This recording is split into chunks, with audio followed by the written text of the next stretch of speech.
J'ai trouvé David, fils d'Ishaï, homme selon mon cœur, qui accomplira toutes mes volontés. Or, David, après avoir en son temps servi au dessein de Dieu, Actes 13, 22, 36. Les deux déclarations que nous trouvons dans ces passages concernant le roi David ne nous sont pas particulières, mais elles montrent le type d'homme dont Dieu a besoin pour servir à son dessein. Il est dit qu'il était un homme selon le cœur de Dieu, qui accomplirait toutes ses volontés. C'est là la façon de Dieu de le définir. Il est des plus importants de voir comment Dieu le forma, en vue de la part qu'il lui avait déterminée dans son plan, en rapport avec les responsabilités qu'il aurait à assumer.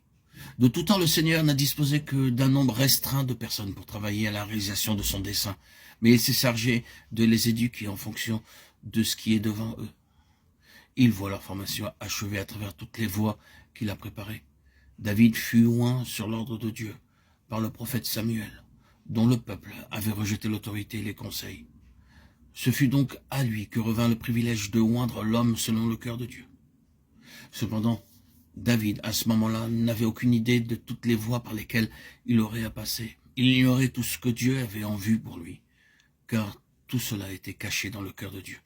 De même, lorsque nous naissons de nouveau, nous sommes complètement ignorants de ce que Dieu a en réserve pour nous.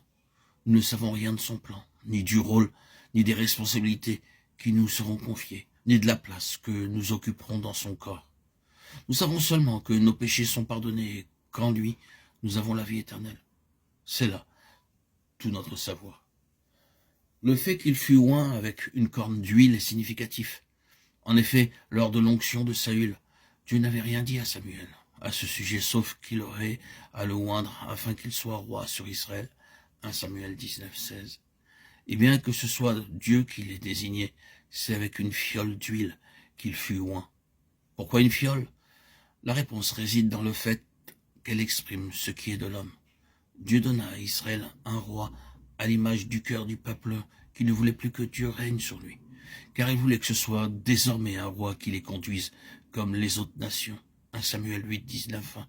Ainsi, Dieu accéda à leur demande. 1 Samuel 8, 6, 7, 21, 22. Et ceci ne fut pas pour leur bien. Ainsi, ne croyons pas que tout ce que Dieu nous accorde est selon sa volonté et lui est agréable. Mais voyant nos mobiles et notre obstination, il y consent. Puis, dans le temps, nous expérimentons que la chose accordée a été la cause de beaucoup de pertes spirituelles. David fut un roi pour Dieu, c'est ce que Dieu révéla à Samuel. Remplis ta corne d'huile et va, je t'enverrai vers Ishaï, le Bethléemite, car j'ai vu parmi ses fils un roi pour moi. Le fait que Dieu donne l'ordre à Samuel de remplir sa corne d'huile souligne deux choses importantes. Tout d'abord, la corne est le produit de la vie. Ensuite, l'huile est le symbole du Saint-Esprit. Et ceci, exprimé en termes du Nouveau Testament, nous dit que par l'onction, dont nous avons été l'objet de Corinthiens 1, 21, nous sommes sous l'autorité d'une autre vie, que la volonté de Dieu est de nous remplir du Saint-Esprit. Comme nous l'avons mentionné, nous ne savons vraiment pas les implications de cette onction. Cependant, il doit arriver un jour dans notre vie où réellement nous sommes dirigés et gouvernés par elle. Toutefois, elle présuppose l'absolue seigneurie de l'Esprit comme celui qui doit gouverner entièrement et duquel nous dépendons.